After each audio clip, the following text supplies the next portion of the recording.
In the headlines, Korea's #2 flag carrier Asiana Airlines gets a 45-day suspension by the Korean government in its services to San Francisco for last year's passenger jet crash in the city. Asiana says it's appealing. President Park Geun-hye arrives in Brisbane, Australia on Friday for a weekend summit of the G20 nations. The agenda includes anti-corruption, development, and trade.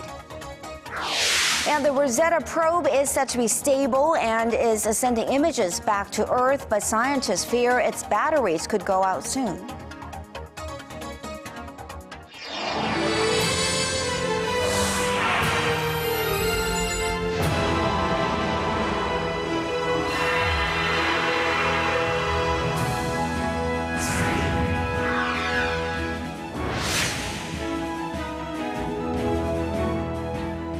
Welcome to the broadcast. You're watching Primetime News, coming to you live from Seoul. I am Kang.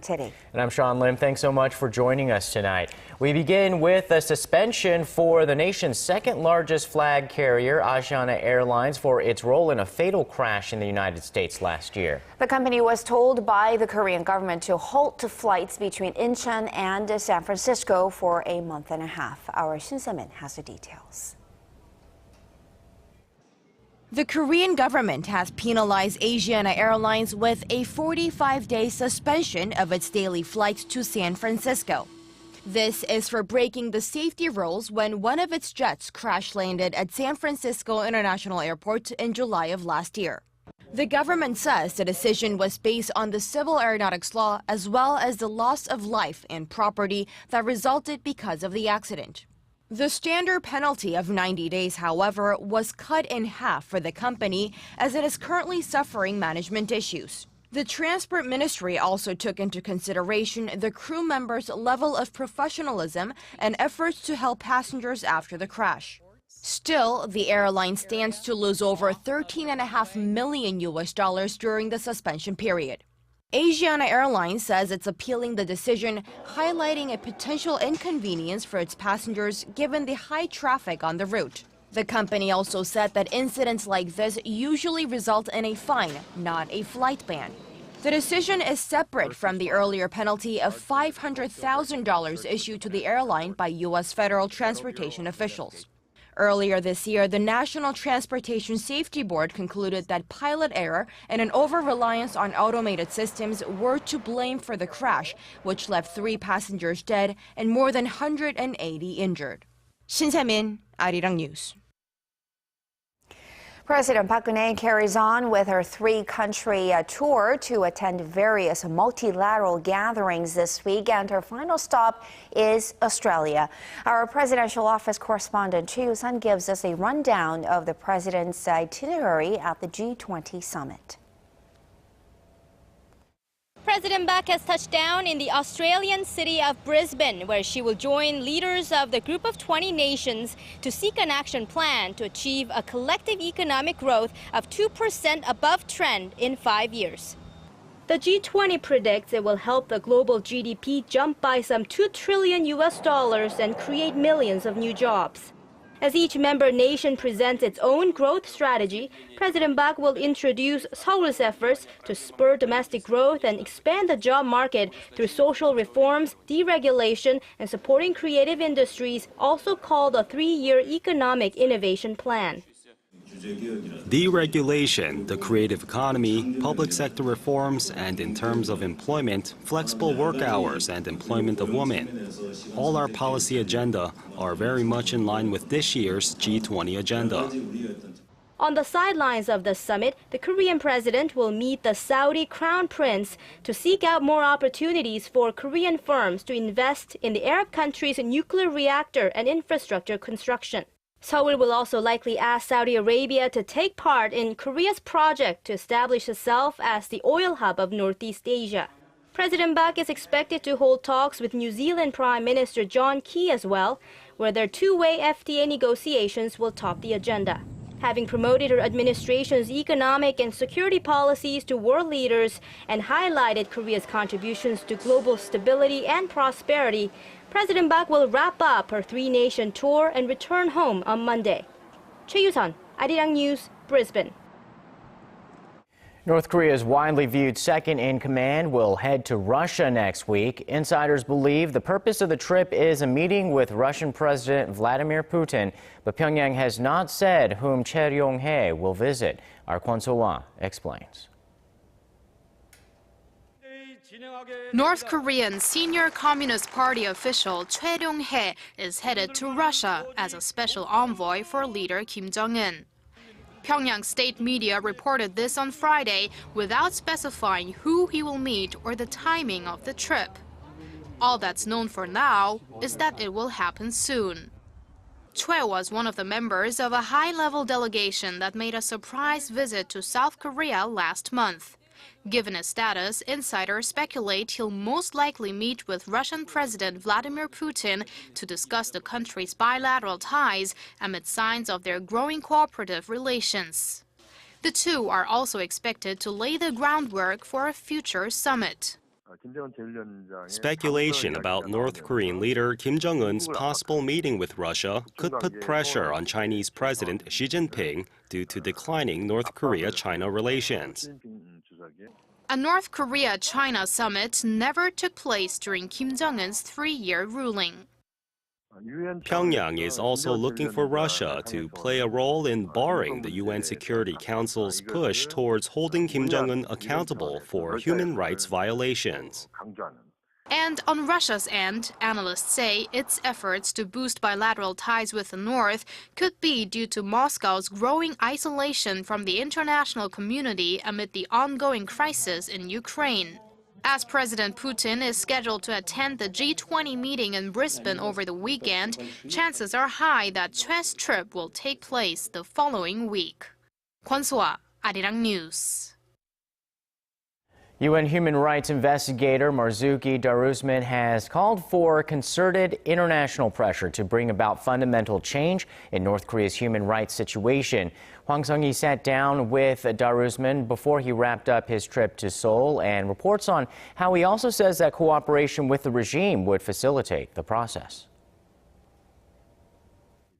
UN Special Rapporteur on North Korean human rights Marzuki Darusman says North Korea's release of 3 American detainees was one dramatic response to concerted international pressure on the regime, and added more pressure will bring fundamental change in the North's rights situation.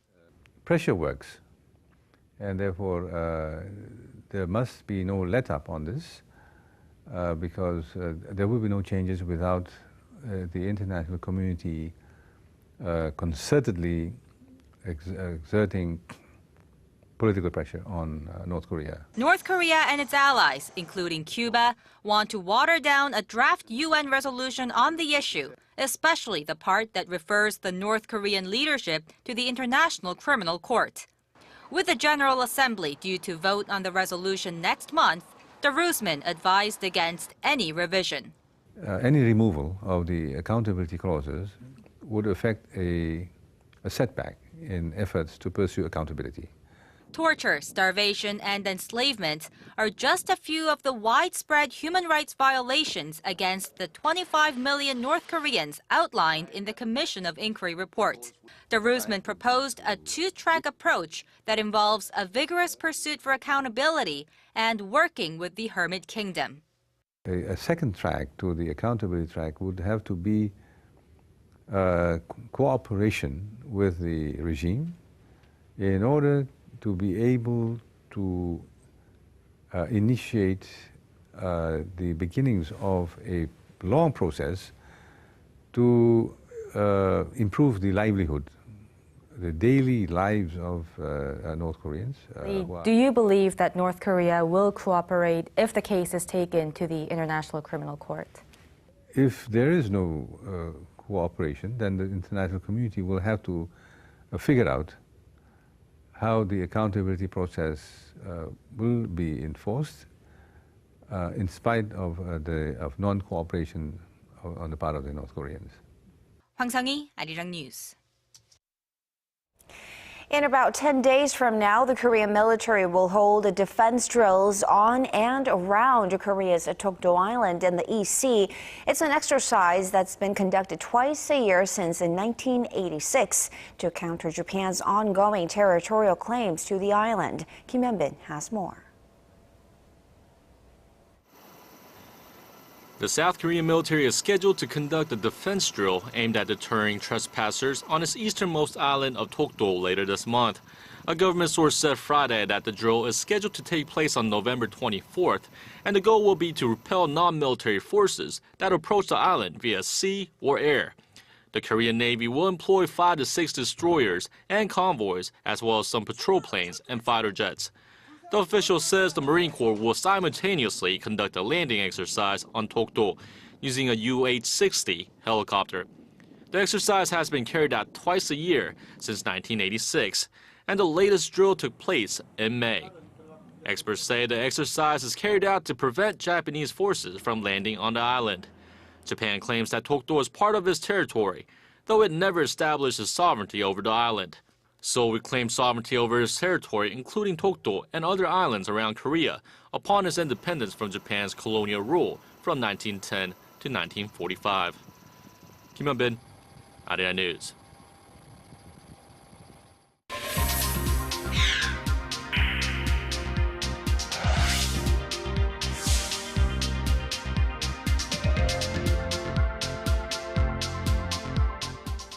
Samsung SDS, the IT services unit of Korea's biggest conglomerate, made its debut on the Korean stock market this Friday. It had a very strong start, with shares more than doubling the initial public offering price, and it closed at around $300 a share as investors took some early profits. Our Kim Ji-yeon has this report. Shares of Samsung SDS, the group's IT services affiliate, closed its first day of trading at 327,500 Korean won, or roughly $300 on Friday. That's almost 14% lower than its opening price, making it the 6th most valued company in Korea in terms of market capitalization. Its opening share price doubled that of its initial price offering at the start of the trading, and this hype surrounding the company's IPO reflects high expectations the Samsung affiliate will be increasingly utilized as the group undergoes structural changes since its chairman Lee Geun-hye was hospitalized in May following a serious heart attack. The 3 heirs of the Lee Geun-hye family fortune own a combined 19% stake in Samsung SDS, and Jae-min, an analyst for Seoul-based Kiwoom Securities, says the heirs are expected to sell off their shares in Samsung SDS to pay their inheritance taxes. The analyst adds the future of the company looks bright, mainly due to its distribution business, and expects the share price to rise well past $400 even after the hype dies down. Samsung Group's other affiliate Chery Industries is also going public later this year, raising the country's IPO volume to a 3-year high to more than $2.7 billion. Kim Ji-yeon, Arirang News. Major Korean companies like Samsung Electronics and Hyundai Motor reported some disappointing third-quarter earnings, and the outlook for the fourth quarter remains bleak as well. According to data compiled by market researcher FN Guide, the combined operating profit of 168 listed Korean companies in the fourth quarter is estimated at around $25 billion as of Thursday. That's down some 11% from an estimate 3 months ago. The dimmer outlook comes as local companies are going through tough times with the weak Japanese yen, the slowing Chinese and Eurozone economies, and sluggish domestic demand. But on the flip side, there are many industries benefiting from the popularity of the Korean wave, and one such sector is Korea's cosmetics market. Statistics Korea says sales have grown to more than $3.6 billion in the third quarter of this year, an increase of more than 10% on year. Experts say the sales surge can largely be attributed to Chinese buyers, with the popularity of Korean dramas leading to greater interest in Korean makeup products. The Korean cosmetics market is expected to reach $14.6 billion this year. To tackle the problem of fine dust particles in the Northeast Asian region, South Korea, China, and Japan have decided to team up to combat the problem together. The heads of the three countries' environmental research institutes are meeting in Japan, where they agreed on the need to come up with a new means to control yellow dust and air pollution. To continue with this trilateral cooperation, the representatives will meet again next year in South Korea's southern city of Yeosu. A new ranking for national brands is out, and Germany has overtaken the United States to have the best national brand. German market research firm GfK made the tally and said Germany's high scores were driven by its victory at the 2014 World Cup in Brazil. The U.S., after claiming the top spot since 2009, now sits in second place, followed by Britain and France. The index measures the brand image of 50 countries in 6 categories: exports, governance, culture, people, tourism, and immigration and investment. More than 20,000 people in 20 countries were polled for this year's survey. Korea was placed at 27th on the list.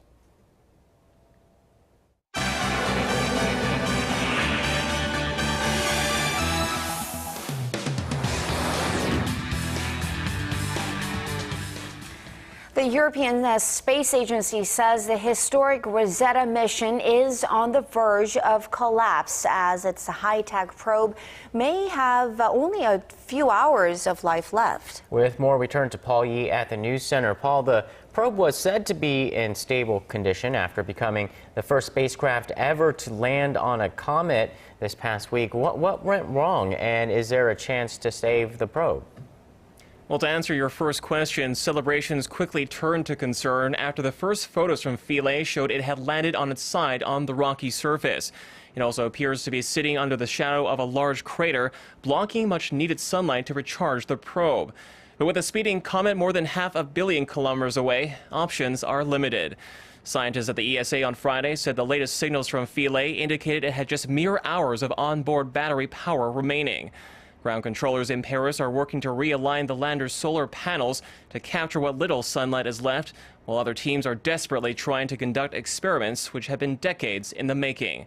The European Space Agency is scheduled to hold a press briefing in the next hour on details of their next move. And turning to the crisis in Ukraine, Moscow and Kiev are clashing once again on the world stage, with each accusing the other of violating a September ceasefire. The Ukrainian government says Russia is helping to resupply separatist forces in the east of the country for a possible offensive, while Moscow says Kiev is the one to blame for sparking tensions with the rebels. Earlier, NATO had backed claims that Russia was sending military equipment and troops into rebel-held areas.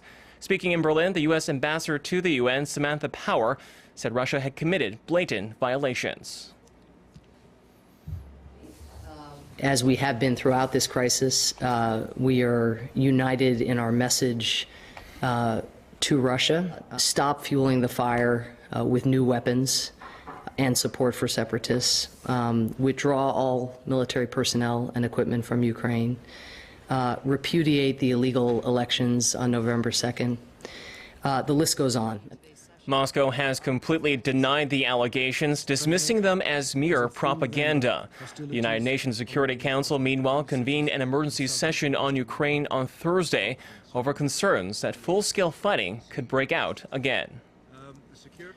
And finally, there's a political firestorm erupting in Washington. U.S. President Barack Obama has vowed to push forward with immigration reforms through executive action.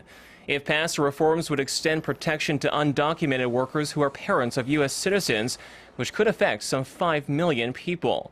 During a press conference on Thursday, Republican leaders strongly voiced their opposition. Re-elected Speaker of the House John Boehner warned his party would fight tooth and nail over the issue.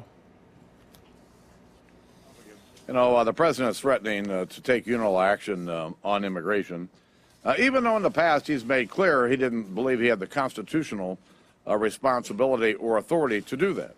This is exactly what the American people said on Election Day they didn't want.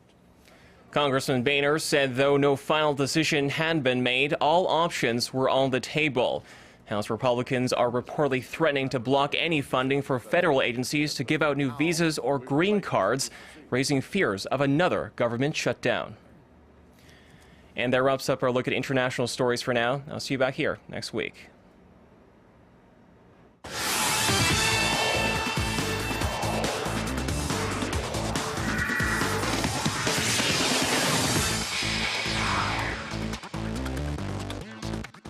Hello and welcome. I'm Stephen Che with a look at Friday sports. World Football Governing Body FIFA published its ethics report on Thursday, clearing Russia and Qatar of corruption charges over their 2018 and 2022 World Cup bids. Shortly after, however, the report was called a joke and erroneous by two parties related to the case. Connie Lee has the details. These latest developments are a farce, even by FIFA standards. The head of an independent investigation into alleged World Cup corruption says FIFA's summary of his report is flat out wrong. The report, published Thursday morning, cleared Russia and Qatar of any significant wrongdoings in their winning bids for the 2018 and 2022 World Cups. Just hours after the report was published, Michael Garcia, the man who spent 2 years on the investigation, branded the report erroneous and said he would appeal to FIFA. The head of the English Football Association told reporters that he thinks the FIFA report is a joke. And it has made a bit of a mockery of the whole process. If the person who did the investigation says the report didn't reflect what he believed, I'm a bit shocked by it all. I think it's now pretty ugly for FIFA. The FIFA report criticized England over its bid to host the 2018 World Cup, accusing it of disregarding the rules. The head of England's bid believes the entire ethics report could be questioned. The process was flawed from the beginning, in our view, and it didn't have the confidence that it should have done. Russia won the right to host the 2018 Games, beating England. However, suspicions have been piqued ever since Qatar, the 2022 World Cup host, was accused of paying bribes to FIFA officials in return for winning the hosting rights. Connie Lee, Arirang News. And meanwhile, international football friendlies kicked off across the globe. So the same goes for South Korea. They're set to face Jordan in about an hour. For comparison, Jordan is winless in their last 5 contests with 3 defeats and 2 draws, while South Korea is 2-2 in their last 4. But stats aside, South Korea is without 2 key attackers this time. Son Heung-min and Lee Geun-ho are out with minor injuries, so we'll have to see what adjustments coach Uli Stilica has in store. Now, without them in, eyes will be on captain Gu Ja-chul, Lee Chung-yong, as well as Park Geun-hye to power the offense. Taking place at King Abdullah Stadium in Amman, kickoff is at 4:30 p.m. local time or 11:30 p.m. here in Korea. And heading to the KBL doubleheader, the Seoul rivals, the SK Knights and Samsung Thunders met in Seoul, or rather Jamsil Stadium, for their second meeting this season. SK took the first one, and they start to run away with this one as well. They're up 19 points at the half thanks to Aaron Haynes and Kim Min-soo. Samsung comes alive after the break, but it's too late as the Knights win their 7th in their last 8 games. Meanwhile, the ET Land Elephants and KT Sonic Boom met in the battle of the cellar dwellers. But on this day, the Elephants would get the emphatic win, finally ending their 9-game skid. Now to baseball, the MLB gave out its most prestigious prize, the Most Valuable Player Awards. Clayton Kershaw won it for the National League, Mike Trout for the American League. The 26-year-old Kershaw became the first NL pitcher to win MVP in almost half a century, to go with his Cy Young from the day before. The LA Dodgers ace won 21 games this season, even though he missed about a month due to injury. Meanwhile, the LA Angels' Mike Trout was unanimously voted the AL MVP in a landslide after coming in second for 2 straight years. And at the age of 23, he became the 5th youngest to be bestowed with the honor and youngest ever in a unanimous vote. And finally, the ISU World Cup speed skating season kicked off in Obihiro, Japan. And South Korea star Lee Sang-hwa got off to a fast start, winning the 500-meter gold. In the women's Division A, Lee finished at 38.07 seconds, about 1/10 of a second faster than second place Japan's Nao Kodaira. The 500-meter specialist, also the world record holder in that distance, was nearly unbeatable last season and looks to be in form to start this season as well. Well, that's all I have for now. Stay tuned for your weather update. Have a wonderful weekend and good night.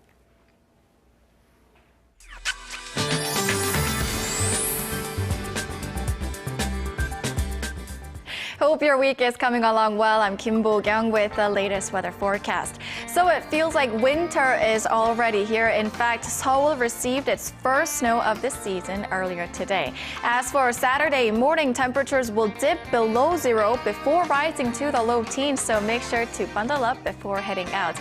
Other than that, you can expect nationwide showers to fall on Sunday, which will continue through Monday, followed by a dip in the mercury. At the moment, it's mostly clear skies overhead due to a high pressure front from China, with light rain falling in parts of Chungcheongnam-do and Gyeonggi-do province.